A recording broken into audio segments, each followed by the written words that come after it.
گوندی لیبیازی لە ئۆکرانیا کە ناوچەیەکی بەپیت و بەرەکەتە و سەردەمانێک لەگەڵ ناوچەکانی دیکەی وڵاتەکەیان بە سەبەتەی خۆراکی جیهان دادەنرا. ئێستا وەک لە دیمەنێکدا دەردەکەوێت خەڵکەکەی نۆرەیان بۆ وەرگرتنی بەشە خۆراک گرتووە.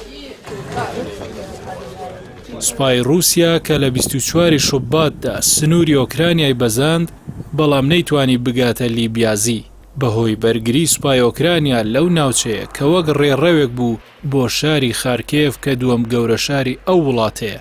بەڵام بەهۆی نزیکی لە بەرەکان و بۆردومانەکانی سوپای رووسیاوە کاریگەریەکانی جەنگ لەسەر ئەم گوندە بەڕوونی دیارە. بەر لەوەی لە ماوەی ڕابردوو سوپای ئۆکرانیا لە هێرشێکی کتوپڕدا بتوانە زۆرێک لە ناوچەکان کۆنتڕۆڵ بکاتەوە.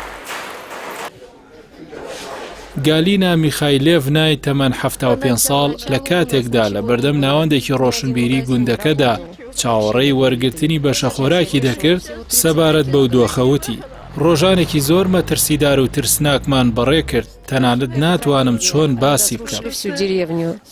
ئاماژەی بەوەش کردووە ئەو دۆخە کارەساتبارە هەموو گوندەکەمانی وێران کردووە. سەرڕایبوونی شوێنەواری شەڕ لە هەموو شوێنێکدا بەڵام ئەم ژنە هەندێک زیادەڕەویشی لە دۆخی نالەباری خۆیان کرد.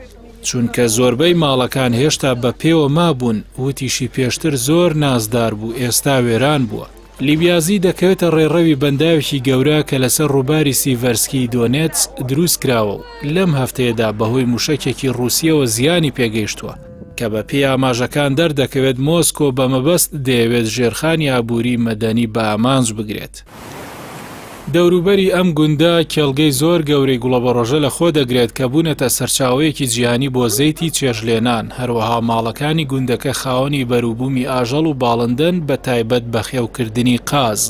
ئەلێکساندەر نێسمان ئەنجومەنی لادێکەیە کە باڵابەرزترین پیاوی گوندەکەیانە سەرپەرشتی دابەشکردنی سەبەتە خۆراک بەسەر دانیشتوانەکاندا دەکات. سەبەتە خۆراکیەکان لۆگۆی بەرنامەی خۆراکی جیهانی نەتەوەیەگرتوەکانی لێدرا بوو کە 12 کیلۆگرام خۆراکی سەرەکی وەک برنج و ڕۆن و ماکەرۆنی و فاسۆلیا و گۆشتی لە قوتوکراوی لاخۆ گرتووە کە بەسە بۆ ئەوەی کەسێک بۆ ماوەی مانگێک پێی بژی. هەڵگرتنی ئەم سەبەتە خۆراکە بارگرانێکی قورسە بۆ هەندێک لە خەڵکی بە ساڵاچووی گوندەکە بەڵام دراوسەکان هاوکاریان دەکەن. سندوقەکان لە ناو عەرەبانەکاندا دادەنران و بە پاسکیلەکانەوە دەبەستران. لەو لاشەوە منداڵان و سەگەکان چێژیان لە یاریکردن لە ناو خەڵکەکەدا دەبینی.